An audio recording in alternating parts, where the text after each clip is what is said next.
Trev's Hockey Show. I'm the Trev. That's too sweet. Anyway, continuing on with your Eastern Division predictions. And today we're continuing with the Metro. And I'm going to tell you, the Metro, your top 4, your top 5 look the same as every year. Solid and look like they can contend. But like all things, there can be only one. And again, me and the quote-unquote experts, we might not see eye to eye on a lot of things, but I think in this one we're fairly close. Again, much like we were at the Atlantic. Check out here if you haven't yet. So, having said all that, I'm going to give you my Metro Division predictions for the 24-25 season. If you want, feel free to jump in on those comments. Let me know if I'm completely out to lunch. Let me know if you think I'm right. Whatever you want to add to the conversation, I'm down for that. I'm always down for constructive criticism. So, having said that, let's talk about it. I'm not going to lie. If you've watched hockey for as long as everybody else has, you'll understand the Metro Division used to be one of the more competitive divisions in the league. I'm not gonna mince words here. It's gone down a bit in the last couple of years. I mean, your top 4, your top 5, they're always competitive regardless, but your bottom 3 are usually predictable, and I'm wondering how predictable mine are. But like the Atlantic, we're going to start from worst to first. We're going to go to 8th all the way to 1st. If you think my predictions are bad, if you think my predictions are terrible, if you agree with my picks, if you want to add to the conversation, I'm down. Feel free to jump in. So, having said that, let's start with who I think will finish last in the Metro Division. Yeah, I think Columbus is going to have a historically bad year.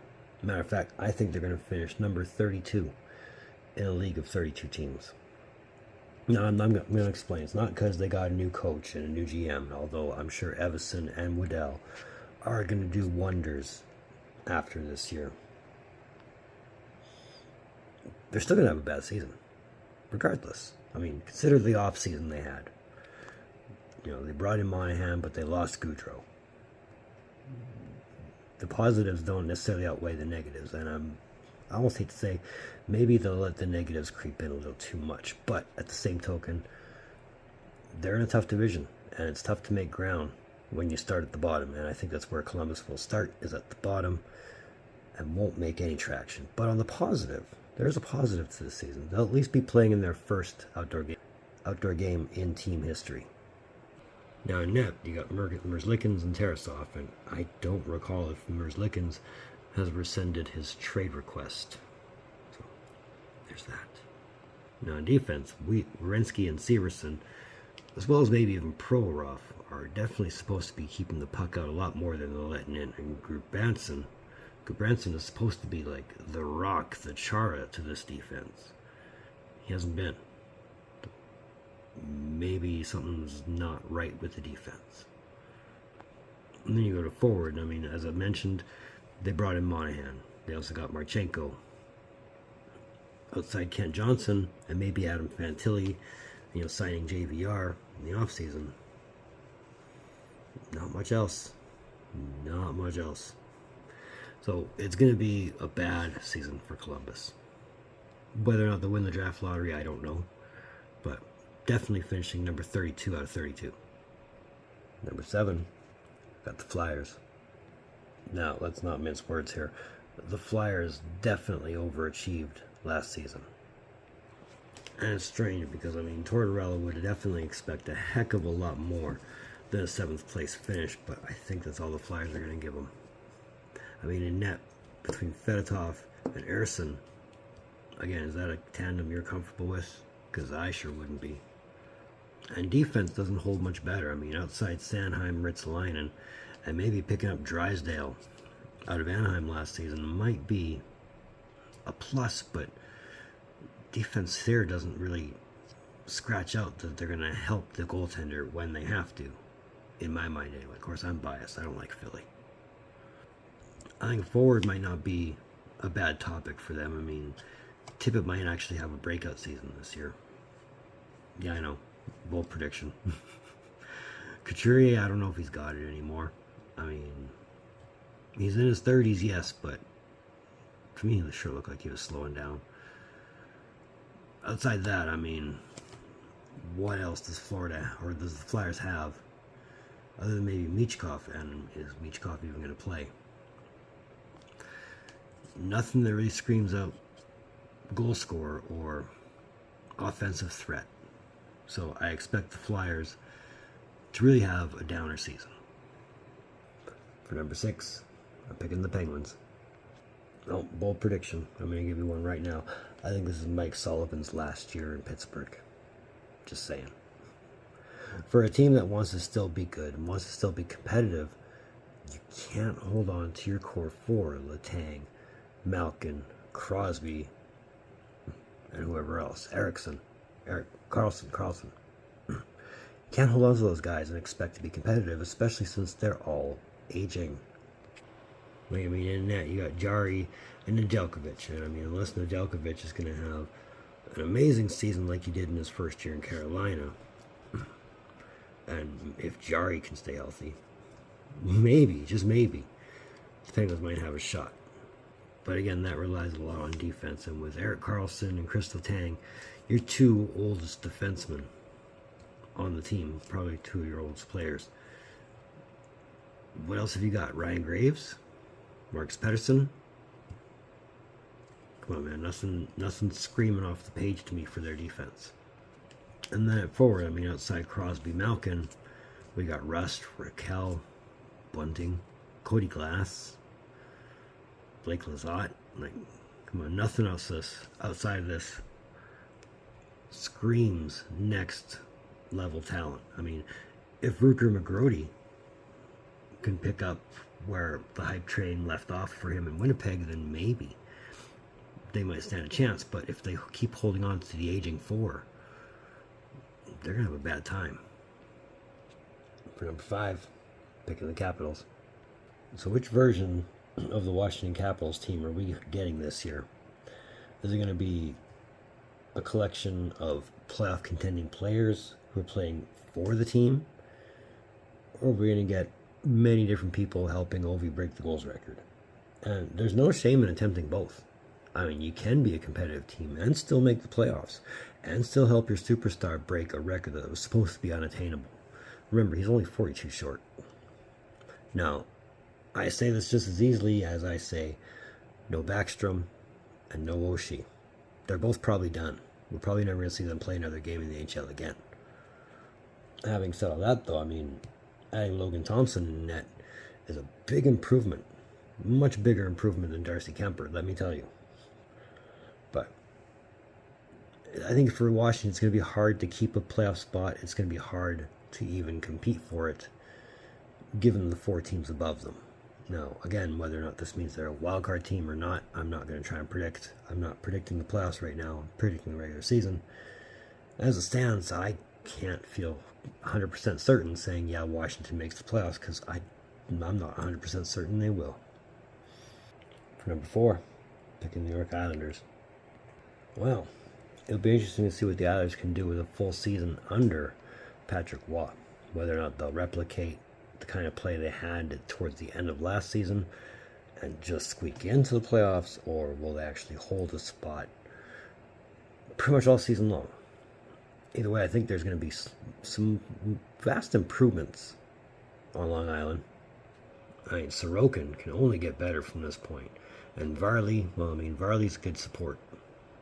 And given you got Patrick Waugh as a coach, a former goaltender, you know, what better place to seek out any advice on how to improve your goaltending game, right? Defense on the Islanders, though, I mean, outside Pollock, Pelch, and Dobson, could really use some improvement.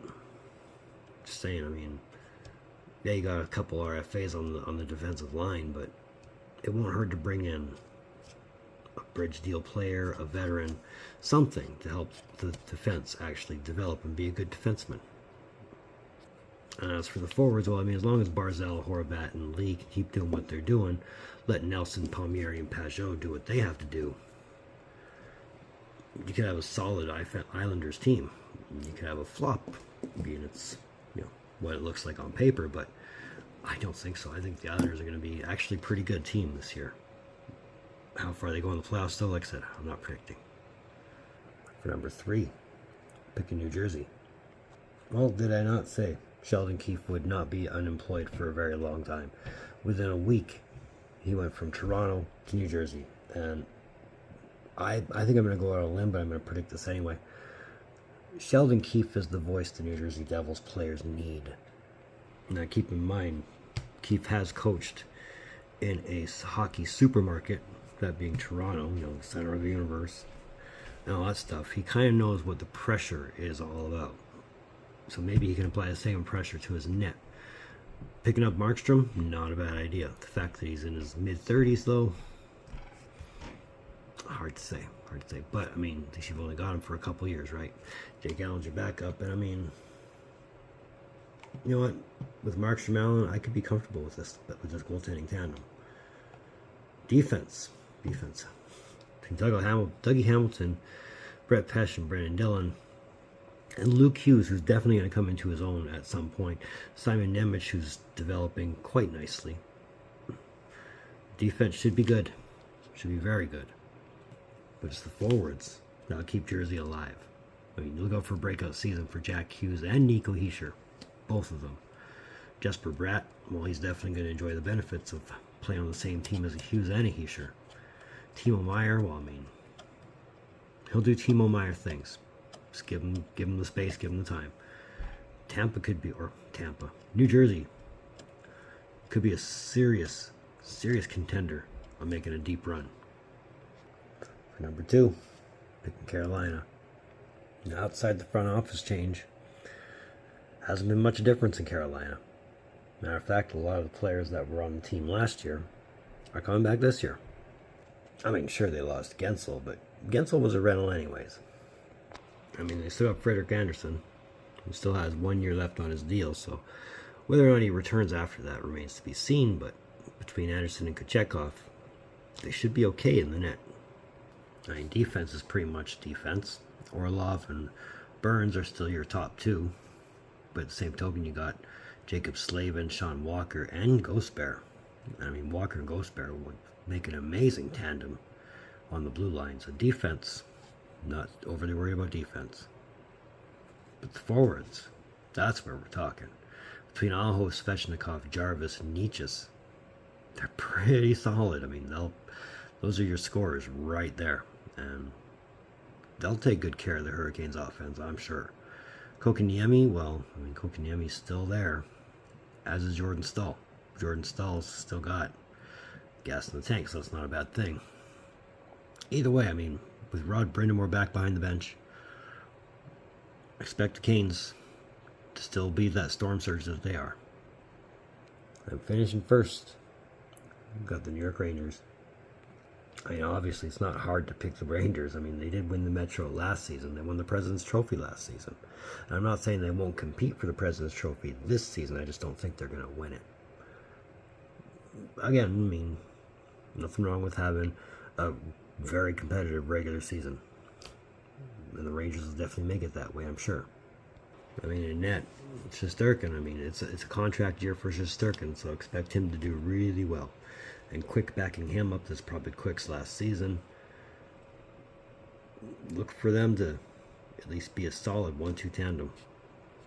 Defense looks solid. Even Trouba, no matter how reckless the guy wants to play. I mean, between Trouba, Fox, Lindgren, and Keandre Miller, Rangers defense is good.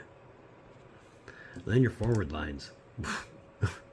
Still the same good full forward lines. I mean, Panarin's always going to Panarin. Regardless, Zibanejad is going to Zibanejad. Kreider is picking up on his own. Trocheck's going to have a great season. Lafreniere, I think, will actually have a breakout season. All those people that were calling him a bust. Save that for Kakko, because I don't think Kakko remains with the Rangers by a trade deadline, but that's my bold prediction on this one. Either way, I think the Rangers, because they're not going to win the President's Trophy, but they'll at least make it competitive towards it. So that's me attempting the Metro Division. Feel free to give me your picks. Let me know if I'm out to lunch on this one. So that's another one of them Trev's hockey shows. I want to thank you for tuning in. Don't think I don't appreciate the gesture, especially if you've made it to this point. And if you have made it to this point, know that I am very grateful to you for doing so. The fact that we're at 263 subs on our way to 500, hey, that's great news, and I want to thank each and everybody who has hit that red button lately. It means the world to me, and I am very, very, very grateful for it. But if you like this video, give me a thumbs up. If you want to, if you haven't done so yet, that red button that says subscribe all over it, come on, you know you want to. It'll make you feel good. It'll make me feel good. Make my algorithm feel good. So let's do it up. If you want, link to my Facebook page in the description is below. Let's move forward. That's 2 division predictions. And now we've got the Western Conference. So alphabetically, we're going to go Central, then Pacific, but either way. In the meantime, and in between time, be looking for videos from Trev. Later.